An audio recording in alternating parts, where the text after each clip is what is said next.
Jika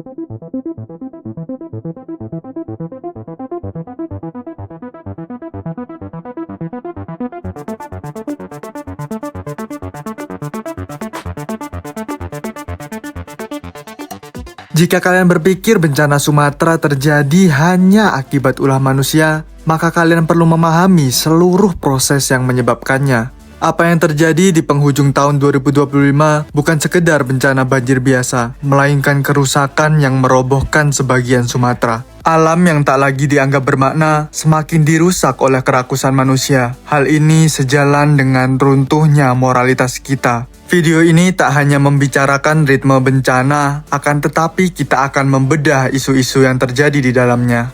Mari kita lihat video ini untuk mengetahui lebih dalam tentang 3 topik utama yang tersajikan.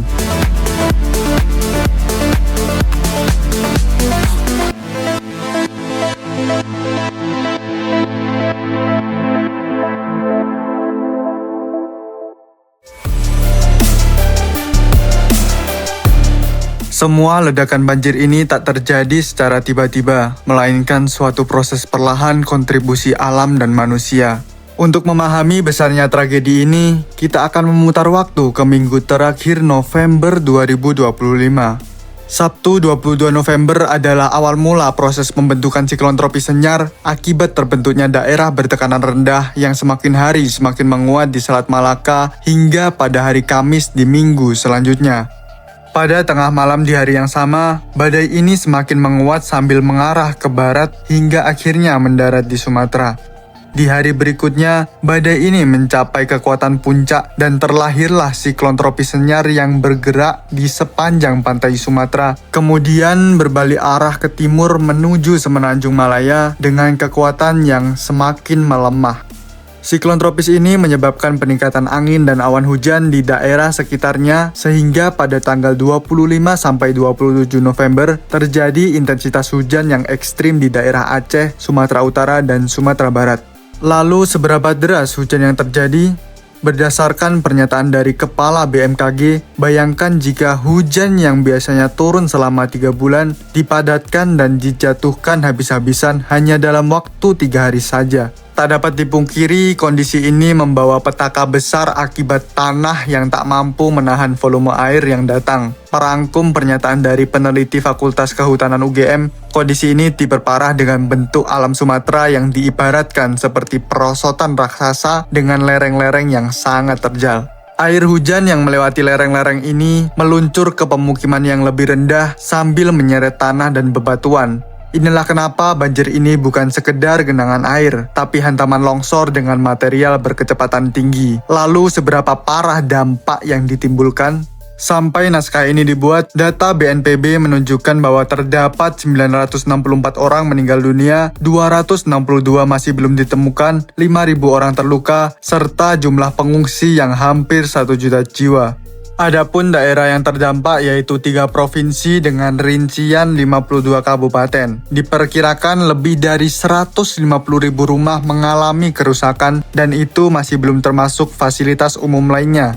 Jika kita bicara angka, data ini sudah sangat mengerikan. Namun jika kita bicara realita lapangan, ini adalah suatu bentuk kelumpuhan. Bencana ini telah meruntuhkan ekonomi dalam sekejap. Beberapa jalan utama dan fasilitas yang hancur mempersulit proses penyaluran bantuan. Pasokan BBM menjadi terhambat, bahkan harga kebutuhan pokok naik dengan cepat. Beberapa desa yang berada tepat di kantong bencana mengalami nasib buruk yang tak terkira. Akses darat yang terkuburkan, listrik yang tak bisa dihidupkan, serta sinyal telekomunikasi yang hilang. Mereka terkurung dalam kegelapan, bertahan hidup di atas reruntuhan tanpa tahu kapan bantuan akan datang.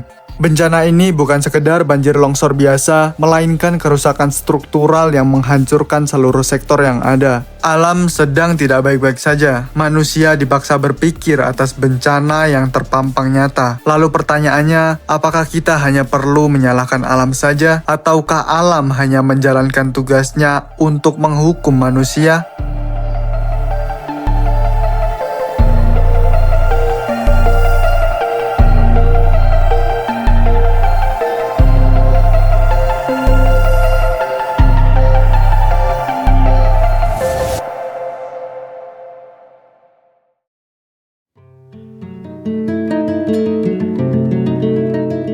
Kita sering mendengar kalimat bahwa bencana bisa menyasar siapa saja. Namun coba bukalah mata Anda. Rakyat biasa yang paling tak berdaya harus menanggung kehancuran yang ada.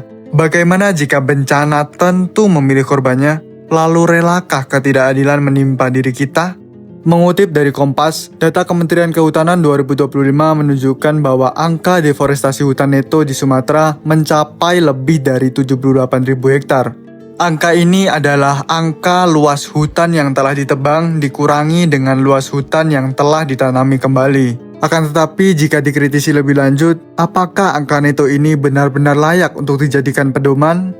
Beberapa aktivis mengkritik hal ini karena hutan alam yang benar-benar asli dan beragam tak sama dengan hutan tanaman yang hanya terdiri dari 1 atau 2 jenis tumbuhan untuk kebutuhan industri. Secara fungsi ekologis, hutan alam asli tentu lebih baik dalam menyerap air dibandingkan hutan tanaman. Sedangkan data dari Walhi pada tahun 2016 hingga 2025 telah terjadi deforestasi hutan seluas 1,4 juta hektar di Aceh, Sumatera Utara, dan Sumatera Barat akibat kepentingan ekonomi dan politik bagi sebagian manusia saja. Masihkah kita membutakan mata atas kerusakan di depan kita? Masihkah terbesit bahwa bencana hanya dari alam semata? Para pakar menegaskan bahwa cuaca ekstrim bukanlah faktor utama, akan tetapi perusakan alam adalah faktor kuat yang mendukungnya. Tak perlu jauh-jauh untuk membuktikan, berbagai rekaman kayu gelondongan telah menyapu bersih semua halangan. Rumah dan infrastruktur berubah menjadi hamparan. Lalu pertanyaannya, ketika hutan-hutan itu hilang, ketika bencana memakan korban, kemanakah keuntungan itu diantarkan? Benarkah menjadi kesejahteraan semua orang, atau hanya menelantarkan yang paling rentan? Di saat itulah sang rentan hanya menjadi pesakitan, hidup dikelilingi dengan ancaman menanggung seluruh keserakahan tanpa bisa keluar dari kemiskinan. Lalu bagaimana nasib sang rakus? Hidup bergelimang harta, rumah mewah di mana-mana, mereka aman tanpa bencana, berdansa di tengah gemerlapnya kota. Tragedi Sumatera ini membuktikan satu hal, kerusakan lingkungan bukanlah sekedar masalah teknis atau cuaca. Selama sang rakus di hulu terus dibiarkan untuk mengeruk untung tanpa batasan, maka di saat itulah sang rentan akan terus menggali kuburan bagi orang-orang yang mereka sayang.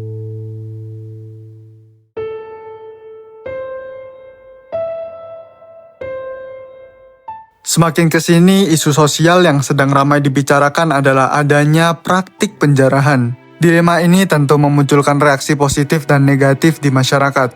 Berhari-hari dilanda bencana, kita menyaksikan bagaimana moralitas runtuh seketika. Salah satu cerita yang mengiris hati datang dari salah seorang warga di Kampung Dalam Aceh. Banjir setinggi 1-3 meter memaksa keluarganya bersama 500 orang lain untuk mengungsi ke lantai 2 masjid. 3 hari mengungsi di masjid, anak-anak kelaparan, orang-orang kehausan akibat bantuan yang tak kunjung datang. Beberapa orang dewasa terpaksa mulai berenang ke sana kemari untuk mencari air dan makanan yang tak pasti. Setelah banjir mulai surut, warga tak hanya menghadapi sisa lumpur, akan tetapi penyakit yang juga mulai menggempur, ditambah kerusakan yang menghancurkan infrastruktur. 9 hari tanpa bantuan, akhirnya banyak toko menjadi tempat penjarahan. Lalu perlukah pemerintah disalahkan? Menurut pendapat salah seorang dosen UNER, hal ini merupakan bentuk kegagalan negara dalam memanajemen bencana. Beliau menambahkan bahwa selain peningkatan dalam mengatasi bencana, pemerintah juga perlu menegakkan regulasi untuk menyelamatkan alam kita. Di saat warga sedang tersiksa, kehadiran negara tak kunjung membawa asa. Meskipun begitu, apakah penjarahan dapat dibenarkan? Menurut salah seorang psikolog, perilaku seperti ini merupakan bentuk mode bertahan hidup. Dalam situasi bencana, tubuh dan otak masuk ke mode darurat yang mempengaruhi keputusan mereka. Ketakutan dan kecemasan membuat otak berfokus pada keselamatan. Rasa aman yang hilang selaras dengan melemahnya norma sosial, ditambah situasi panik kolektif yang membuat banyak orang menjadi ikut-ikutan. Akan tetapi dalam kepanikan itu, benarkah mereka hanya kelaparan? Sayangnya, berita dan rekaman yang tersebar tak seperti kelihatannya. Barang elektronik, skincare, dan banyak barang berharga lainnya, bahkan hingga alat kontrasepsi ikut menjadi sasaran. Truk-truk logistik yang tak berada di area bencana juga ikut menjadi korban. Di tengah lumpuhnya hukum dan ketertiban, kita dihadapkan dengan sisi manusia yang paling kejam. Ini bukan lagi soal bertahan hidup, Tak ada orang yang mati kelaparan karena kekurangan rokok. Tak ada nyawa yang terancam karena tak punya laptop. Serum kecantikan pun tak seharusnya ikut dirampok. Memang tak semua orang melakukannya, tetapi hal seperti ini masih ada di masyarakat kita. Kenyataan ini memang pahit, tapi tak seharusnya dibiarkan begitu saja. Fenomena ini bisa dikatakan sebagai opportunism atau biasa kita sebut aji mumpung. Mereka ini adalah orang yang mengambil manfaat dengan menunggangi penderitaan orang lain. Kesalahan besar yang dilakukan pemerintah tak lantas membuat kita bisa bertindak semaunya. Bayangkan pemilik toko yang sudah menjadi korban, mereka semakin terkapar akibat penjarahan. Perilaku ini membunuh empati publik. Donatur menjadi semakin ragu, masyarakat luas mulai memukul rata, simpati untuk ribuan korban yang benar-benar menderita menjadi tercemar oleh ulah segelintir manusia. Alangkah baiknya melakukan hutang dengan persetujuan daripada harus mengambil dengan paksaan. Mengambil makanan dan minuman mungkin masih bisa dimaafkan, tetapi mengambil barang yang tak cukup dibutuhkan tak lantas menjadi hal yang dapat dibenarkan.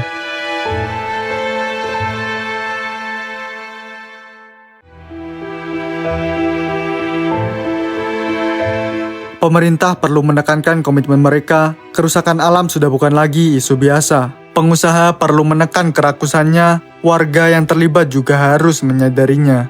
Sekarang kita telah sampai di penghujung tahun 2025, tetapi bumi dan ekosistemnya masih menumpahkan air mata.